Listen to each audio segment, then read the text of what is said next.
to this week's edition of A History of Muslims, a show in which we're going to take you on a journey through Muslim culture, heritage and history. Islam has a history which is varied. It's a global culture, a global history. It covers a period of 1400 years in which just about every kind of human individual or culture has engaged with it. Today we're going to focus on the cultural engagement and perhaps the intellectual engagement that took place in a very specific region of Hindustan or India. The region of Lucknow, the city of Lucknow, is famous and well known for its intellectual discourse around the Islamic faith.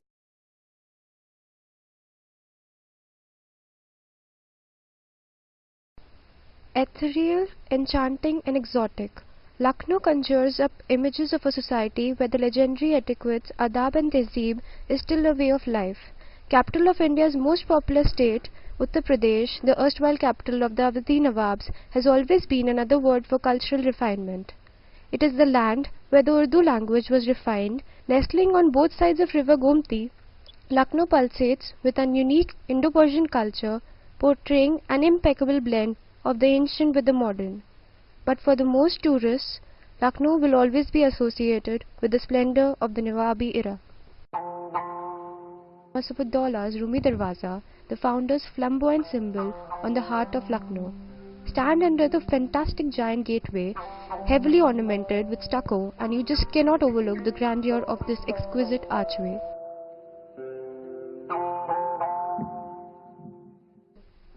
Bada Imambara, built by Asafuddaula, Nawab of Lucknow in 1784, is also called the Azafi Imambara. Bada means big, and an Imambara is a shrine built by Shia Muslims for the purpose of Azadari.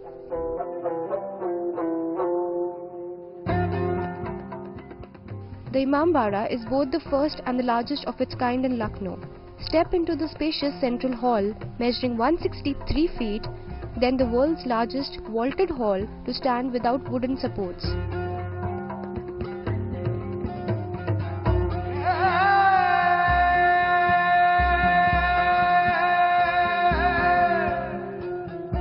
Lose yourself in the eccentric Bhul Bhulaiya, also a structural device to distribute the enormous weight of the vaulted roof below, which provides a panoramic view of the complex.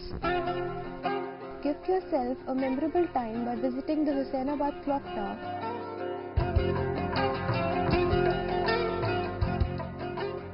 The ruins of the British Residency are a poignant reminder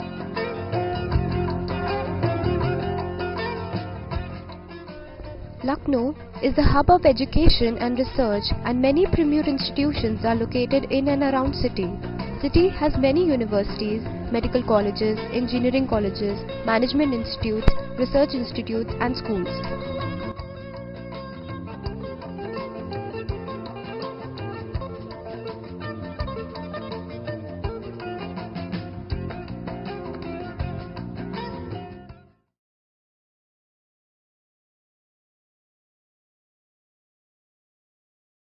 Today with me I have Mr. Tanveer Naqvi Saab. Welcome. Thank you. Mr. Naqvi is not only a teacher but a keen student of Islam and actually originates from Lucknow himself. And I'm hoping to uncover some of the issues and some of the kind of the positive or possibly even the negative historical connotations linked to Lucknow. But the one that I'm particularly fascinated by is this reality that in India today, the level of Sunni-Shia conflict is actually at a premium, if not zero. Contrast that with Pakistan, and you see conflict on all levels in terms of sectarian doubts and suspicions on a Shia-Sunni level, on a Wahhabi level, Deoband, just about every type of conflict you can think of religiously is contained there. What's the reason for this? Why has India escaped these kind of intra-faith tensions? And what does Lucknow have to tell us about perhaps some reasons? What clues can Lucknow, the history of Lucknow, give us as to why this might be the case? So that's linking it to the contemporary. But let's start with historically, Tanveer Saab. You grew up in Lucknow. And you have some sort of understanding, or you have some understanding of that region. What is the intellectual basis of religious discourse in Lucknow, as far as you know? As in your intro, you mentioned rightly so, that the history and heritage, as Lucknow is a very rich capital out of all old India, I should say, because when you go through the history, there are 3 or 4 other very famous capitals. Those capitals have got really big and rich contribution in human history, known as Delhi, Hyderabad, Deccan are in South India, and Lucknow and Agra. So Lucknow is and was capital of Awadh, formerly known as United Provinces of Awadh and Agra. This name was given by East India Company rulers, but actually it was in the time of Shah Alam, the Mughal ruler, when he divided his kingdom in 2 parts, one northern India and the other one southern India. So the Lucknow, before Lucknow, Calcutta and then Faizabad were the capitals of Awadh, and the Hyderabad was the southern Indian state's capital.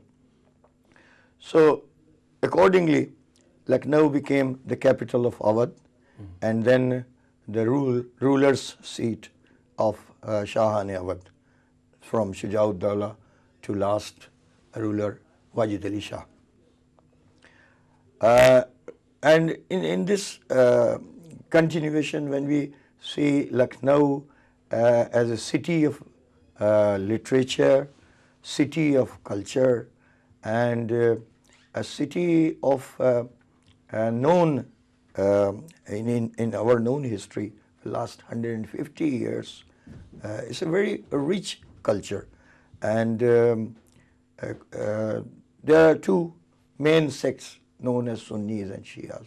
Always they were living together, but as you mentioned, unlike Pakistan, we haven't seen in history or in practically in my life, as I grew up, my school days I can recall, and then after I've been a student of Shia College Lucknow, and then after that Lucknow University.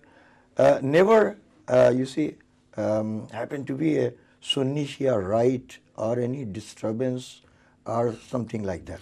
Now, is this because, I mean, one basic fact I've read about Lucknow, and one of the products of Lucknow, is the very major work of the Islamic curriculum, Dars-e-Nizami.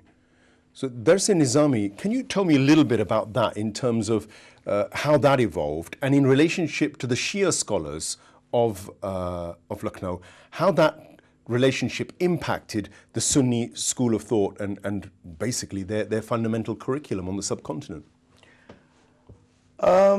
Yes, Dars-e-Nizami is one of the pillars actually, and when we go through the academics, or rather the teaching system in these 2 sects, Sunnis and Shias, it's not much different.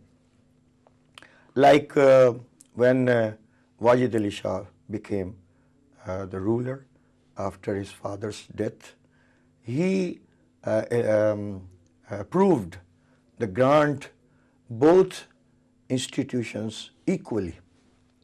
The one institution formed in his father's time, Amjad Ali Shah's time, known as Sultan al-Madaris, or in papers it's a Jami Sultaniya, because it was founded by Amjad Ali Shah as a king. So later known as Sultan al-Madaris. And equally, the Frangi Mahal has got the Madrasa Frangi Mahal. So the king of Awadh, so Frangi Mahal was the Sunni institution. Sunni's institution, just equal to the Sultan al-Madaris as Shia institution.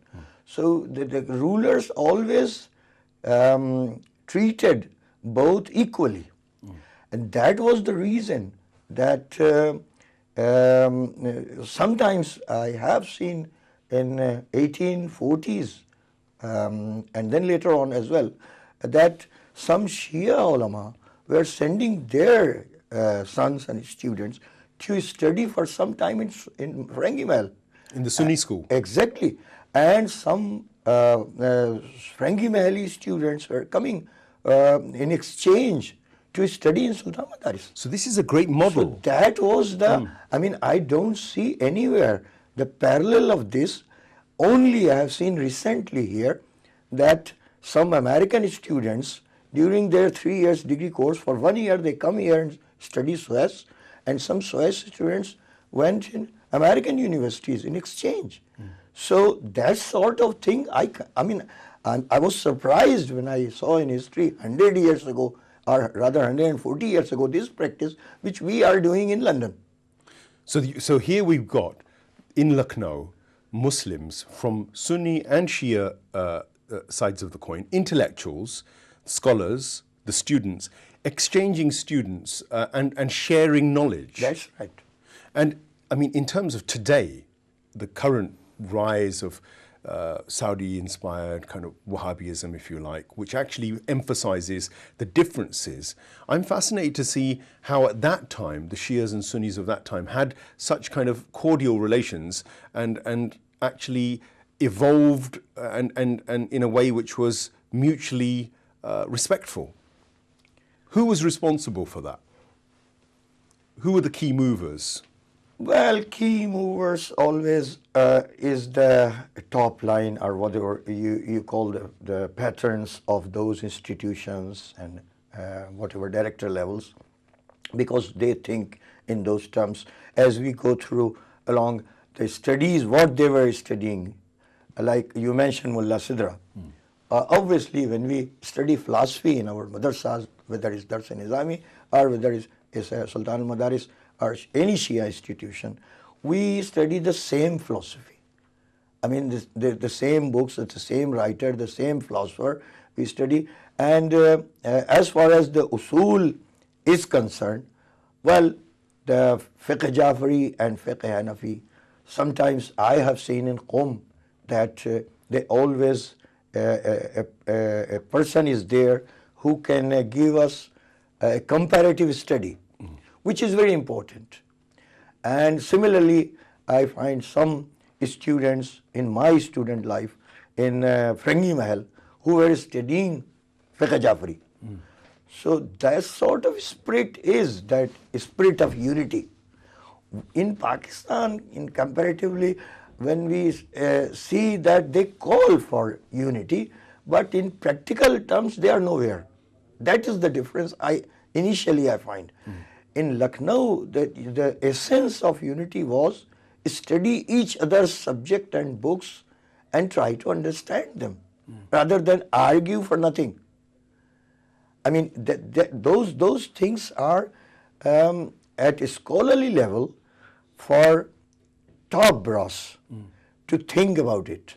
Okay, so intellectually you had this engagement between Ferengi Mahal and the other dars that you mentioned, the Shia. Yes, the Shia institution, which is Sultan al-Madaris. Sultan al-Madaris. So Sultan al-Madaris and Ferengi Mahal are engaging intellectually. The effect of that can't just have been limited to the intellectual academia. Did it filter into the society around in Lucknow? Yes, very much so. I mean, at least in my student life, 90% of ulama and teachers were those who were graduated from Sultan al-Madaris. So they were living in Lucknow. They were very much inside, taking part in practical life with each member of the society. And they were the backbone, actually. And that was the Sultan al-Madaris, effect of Sultan al-Madaris, that when I left Lucknow in 1970, at least there were 7 madrasas equally awarding the degrees, and teachers in those 7 were those people who were qualified from Sultan al-Madaris. So that means they were serving the community in practical terms. And similarly, the people who were qualified from Frangi Institute, they were serving the community as well. And is that continuing today? It is continuing today. And the last I remember when I met Jamal Mia Frangi Mahali, he was one of the contemporary of Raja Sahib Mahmudabad, and he took part in the last days during the partition as well. He was very old when I met him in Karachi. It was 1976, I think. And he was the last member of the founder of Frangi Mahal Institute. But the people who graduated and who were, finished their studies in Frangi Mahal, they are quite a lot number, still in India. And sometimes they come here, but they don't mention very much their name. I don't know why. Maybe there must be some reasons that in England and Europe and in Pakistan, Deoband's name are very frequently mentioned. I don't know whether they are eclipsed by that name or some other reason, but still Frangi Mahal is stood there like a beacon. And in Lucknow's and India's culture, it's a big name. And they still have a lot of students? Still they have got a lot of students. And in India, either a scholar is approved by Nadwatul Ulama, which is in Azamgarh, founded by Shibli Nomani, or from Frangi Mahal. Those two names are in Sunni scholarship are worth mentioning. And how strong is the Sultan in Madaris now? Sultan al-Madaris is not very strong nowadays, as I have received news recently. And the reason is this, that the trust which was feeding financially that institute, the income of that trust is going down for some reason. I don't know very much the reasons, but it's still surviving somehow. And the students, number of students is somewhere 100 and 122. At sometimes there were 600 and 700 students, but now it's going down. Which is interesting because the Shia revival, of course, in Qum, in other centres like Najaf and Qum, which were the other, obviously the great centres of Shia learning, they've obviously expanded over the last 20, 30 years with the downfall of Saddam and with the rise of Imam Khomeini. Subsequently, in India, it seems like Shia intellectualism or academia is suffering. Would you say that's true? That could be one of the reasons. That should not be the reason, but it looks like that the admission system in Qom recently they introduced that one representative from their institutions going down to Pakistan, in India, in that case more than one representative. I heard recently that one person was in Lucknow and interviewing the children there for the admission. So they prefer just if the students know a little bit Arabic, grammar and other things, so they give all the facilities to go to Qom. So that action could be one of the reasons that Sultan Madaris is going down, because Sultan al-Madaris's degree was 14 years course, and it was self-sufficient, with hostel, very nice hostel building, and about when I have last seen it, it's about 340, 350 probably students were there in 1970, more than 40 years ago. So after that, it's going down in late 70s and early 80s when students started going home. So because of the facility of that, because of maybe other reasons, attraction, so students just doing beginning course, year 1, year 2, year 3, and that's leaving. So there's a real case for people from India or Pakistan who've got a love of intellectualism, Shia intellectualism particularly. There's a need for looking at Lucknow again and perhaps saying, how can we support it perhaps? But let me take it back. That's one possibility that we could make irrelevant, but because it seems a shame that a great intellectual tradition or heritage or institution is on the decline. But let's go back to when it was in its prime. What impact did Sultan-e-Madaris have on the Shia in, say, northern India or across India? What were the lasting impacts that you can think of?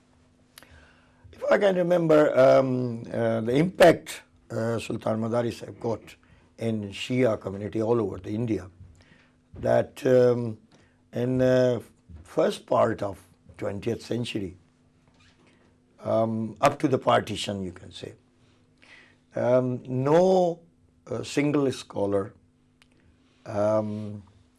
was there which was not a student of Sultan Madaris in any time of his life, at least.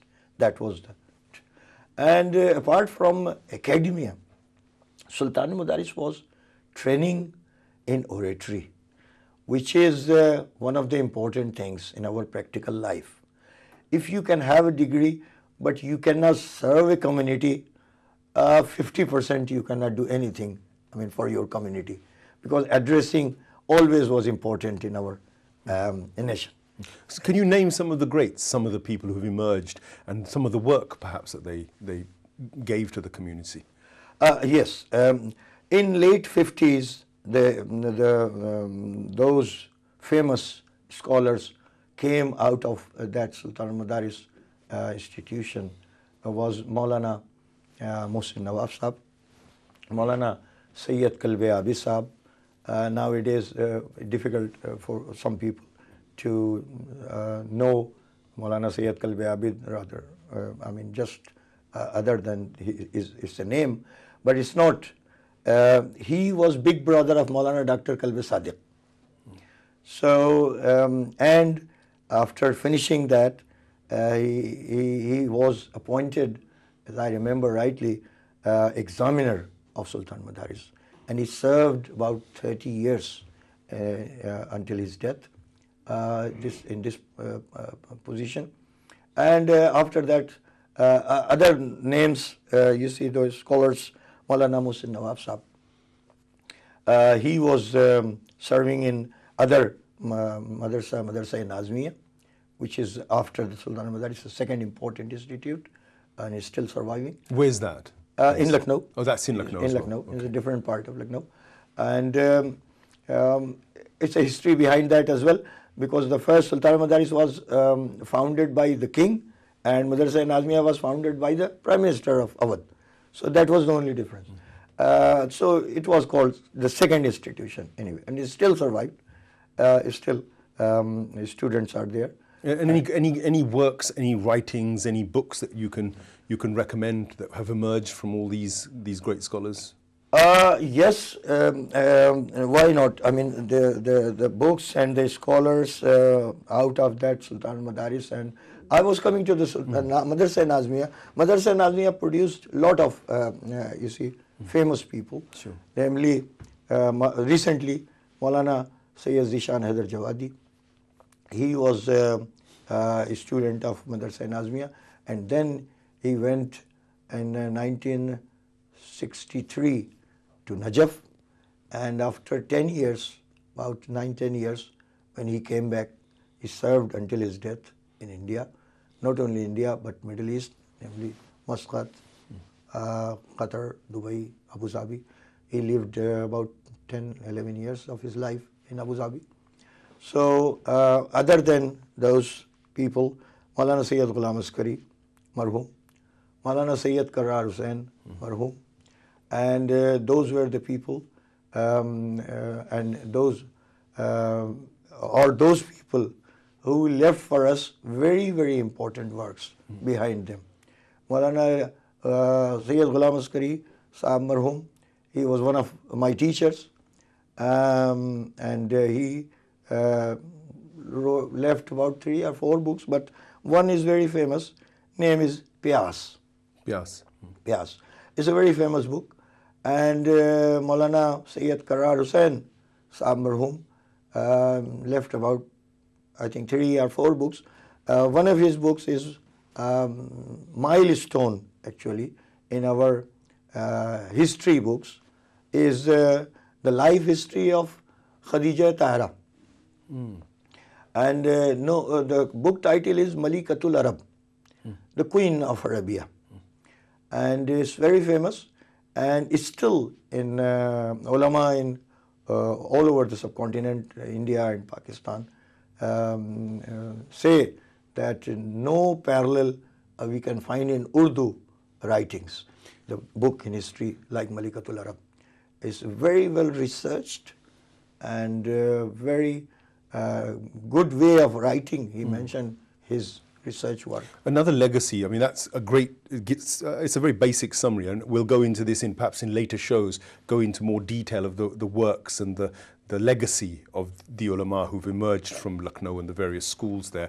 But just concluding, the last 3 minutes, I just want to also look at something which everybody else certainly in Bollywood film industries has made very famous, that the impact of Lucknow culture, the adab, the ethical and the mannerisms and the eloquence, is that something that still survives, and is that a genuine legacy, or is that something made up by Bollywood? Yes, you are right. I mean, we sometimes in cultural values have to compare 2 things for our understanding, obviously. Yes, in literature and in practical terms, we have to mention these sort of things. Nothing wrong mentioning Bollywood or any thing, because I remember 2 or 3 films, documentaries, one by Pakistani producer Usman Pirzada.